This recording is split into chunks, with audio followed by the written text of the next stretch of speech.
Richard Leonard Kuklinski nació el 11 de abril de 1935 en Jersey City, hijo de Stanley Kuklinski, un inmigrante polaco de Varsovia y guardafrenos en el ferrocarril.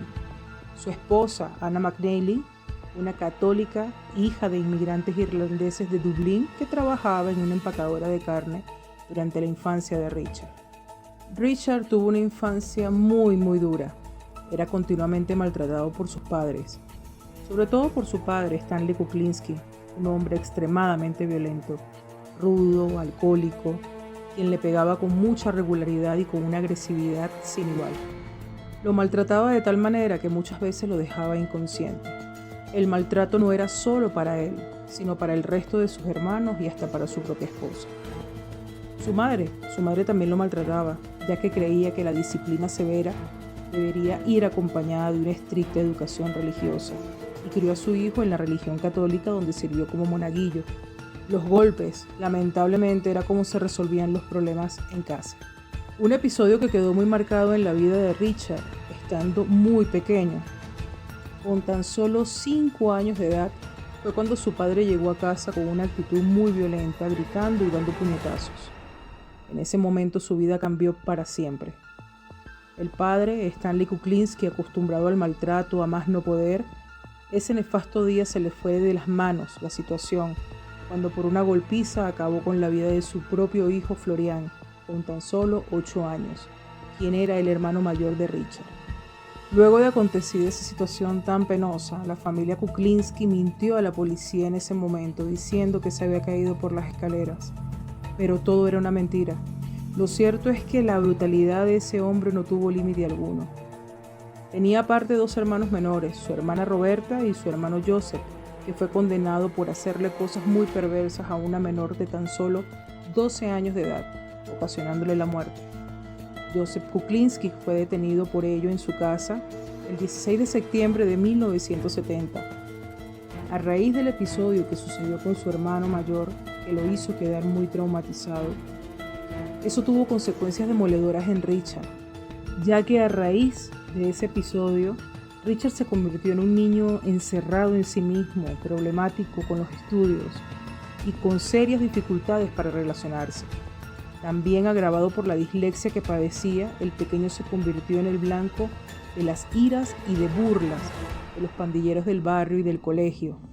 Las agresiones y humillaciones eran prácticamente a diario, tanto dentro como fuera de casa. Sentía como si todo el mundo lo odiara. Pero pronto encontró con quien descargar toda aquella rabia e ira contenidas: los gatos del barrio. La población de gatos disminuyó y en muy poco tiempo dejaron de verse por el vecindario.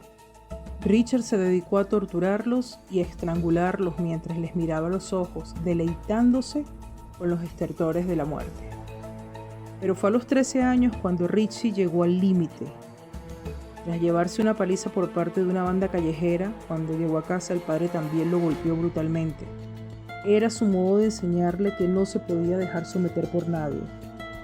Charlie Lane, el jefecillo que controlaba el barrio y la pesadilla de Richard, se convirtió en su único objetivo. Durante varios días, Richard estudió sus rutinas y se preparó para darle su merecido. Una madrugada esperó agazapado a que Charlie volviera a su casa en un sucio y solitario callejón. Allí, tras provocarlo y hacer que le atacara, Kuklinski le asestó un golpe mortal en la sien. El momento que tantas veces había soñado acababa de llegar. Lo disfrutó a plenitud. Su siguiente víctima no se hizo esperar. Tras ganar una partida de billar, un joven del barrio empezó a insultarle. Al volver a casa, advirtió que el joven se había quedado dormido dentro del coche y decidió comprar gasolina. La vertió en el interior del vehículo y le arrojó una cerilla. Nuevamente disfrutó ese momento con el sufrimiento de la víctima. Richard se estaba creciendo por momentos. Llegado a ese punto de su vida, Richard ya no estaba dispuesto a soportar los abusos por parte de su padre. Ya no aguantaba más episodios de violencia ni hacia él ni hacia su familia. Y así se lo hizo saber a su padre cuando en otra ocasión volvió a pegarle a su madre. Fue directamente por Stanley, le puso un revólver calibre 38 en la sien y le dijo: «Si vuelves a acercarte a mi familia, te mato y te arrojaré al río». El padre nunca más volvería a agredirlos. En 1960 conoció a la que sería su futura esposa, Bárbara Pedrici, y madre de sus 3 hijos. Bárbara, que nunca supo a lo que realmente se dedicaba su marido. En el tiempo que Bárbara conoció a Richard, en ese entonces traficaba con pornografía que después revendía a la familia mafiosa de los Gambino. De la pornografía se pasó al cobro de deudas y de ahí criminal a sueldo. Al fin y al cabo su físico imponía. Richard era un hombre de casi 2 metros y su sola presencia inspiraba pavor. Ahí fue cuando el mafioso Roy Medeo le vio futuro como criminal. Le hizo elegir una víctima al azar en un parque, un pobre señor que paseaba a su perro de forma inocente. Hizo que lo siguiera para que acabara con él. Kuklinski llevó su cometido al pie de la letra, y cuando regresó ante el mafioso, este no dudó en darle más trabajo. Perfeccionó muchísimo el uso del cianuro, lo utilizó en numerosas ocasiones ya que era más difícil detectar toxicológicamente y más cuando se utilizaba en aerosol. Tenía maneras para deshacerse de los cuerpos de formas muy ruin, sin pudor ni respeto alguno hacia sus víctimas. A veces filmaba sus crímenes para que el cliente supiera del sufrimiento al que había sometido a su objetivo. Durante los siguientes 30 años, Richard asesinó de las formas más variadas. Cualquier cosa le servía, desde un martillo o un picahielo, pasando por cuchillos o pistolas. Todo utensilio podía ser un arma letal en sus manos. El apodo de Iceman le llegó por 2 vertientes. Una, por su más que demostrada frialdad para las ejecuciones. No dudaba, ni siquiera pestañeaba. No sentía la más mínima piedad por sus víctimas. Y la otra, porque solía congelar los cuerpos en un camión de helados por largos periodos para desorientar a la policía sobre la hora del fallecimiento de sus víctimas. Este método lo aprendió de otro criminal llamado Robert Pronsky, al que le decían Mr. Softy, el original Iceman. Por ironías de la vida, Richard asesinó a Robert porque le solicitó sus servicios para terminar con la vida de su esposa e hijo. Eso indignó de sobremanera a Richard, ya que para él violaba sus principios. Es impresionante saber que pese a esa doble vida que tenía Richard, su esposa Bárbara declaró en el juicio que vivían como la típica familia americana, una casa lujosa, coche familiar y barbacoa los domingos. Lo que no contaba a nadie era la violencia a la que se veía sometida, pero Bárbara siempre le perdonaba y decía que él era un hombre romántico y un estupendo padre para sus hijos. Tras el encarcelamiento de Richard, su esposa Bárbara Pedrici declaró que fue toda una conmoción enterarse del trabajo real de su marido, porque jamás hizo preguntas sobre sus viajes por razones laborales. Además, era conocido como un hombre de negocios, así se daba a conocer a él, y así creía su esposa que era. Cuando Kuklinski entró en la cincuentena se sentía agotado, sus actos eran muchos más despiadados y se volvió descuidado y confiado. Empezó a cometer errores.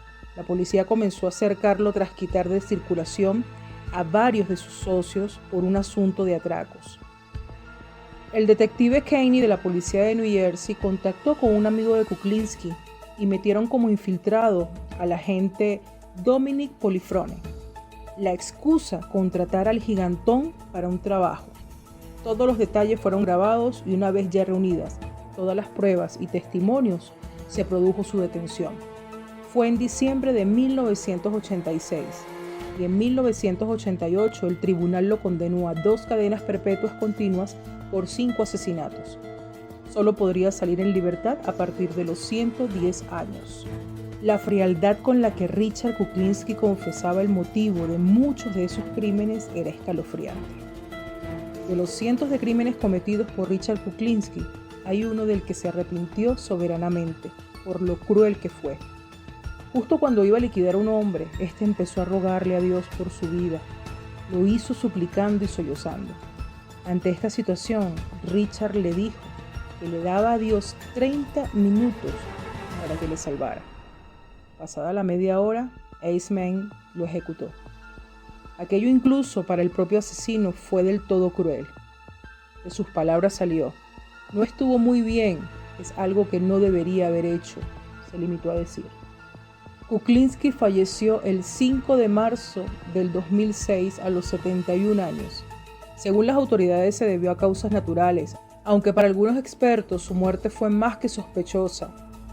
En ese entonces el hombre de hielo tenía que testificar en contra del jefe de la mafia Gambino, Salvatore Gravano, pero sin su testimonio el caso se vino totalmente abajo con la posterior puesta en libertad del capo. Según el periodista y biógrafo estadounidense Philip Carlo, Richard era bipolar y debería haber estado tomando medicamentos para estabilizar su comportamiento, sus altas y bajas repentinas, pero visitar a un psiquiatra estaba fuera de toda cuestión. Sería admitir que algo andaba mal en él y eso nunca pasaría. En contraste con la opinión de Carlo, el psiquiatra Dr. Park Dietz entrevistó a Kuklinski en 2002 en la prisión estatal de Trenton. Kuklinski y Dietz hablaron largo y tendido en una entrevista grabada sobre la educación de Kuklinski, la vida familiar, los crímenes y otros eventos en su pasado. Kuklinski le dijo al médico que quería saber qué eventos o irregularidades mentales le hicieron capaz de realizar los actos de los que se le acusaba. Después de una larga discusión, el médico se refirió a su propia naturaleza en contraposición a su crianza, afirmando, según su opinión profesional, que ambos jugaron un papel en el que podría ser funcional en otros aspectos de la vida y desarrollo de Kuklinski, convirtiéndolo en un asesino despiadado. El médico explicó que Kuklinski probablemente heredó un trastorno de personalidad antisocial de sus padres maltratadores y que el abuso que alega haber sufrido de su padre reforzó la violencia, las actividades que requieren la falta de conciencia y la falta de amor. Dix también declaró que Kuklinski sufría de trastorno paranoide de la personalidad, lo que le llevó a matar a algunas personas por los menores desaires o autocríticas, mucho después de que ocurrieran. Concretamente, el trastorno paranoide de la personalidad genera desconfianza y suspicacia, ya que se piensa que le quieren hacer daño, de forma que incluso sospecha de aspectos sin importancias, preocupándose mucho por la lealtad y la confianza, pues piensa que los demás solo tienen malas intenciones y van a atacarlo.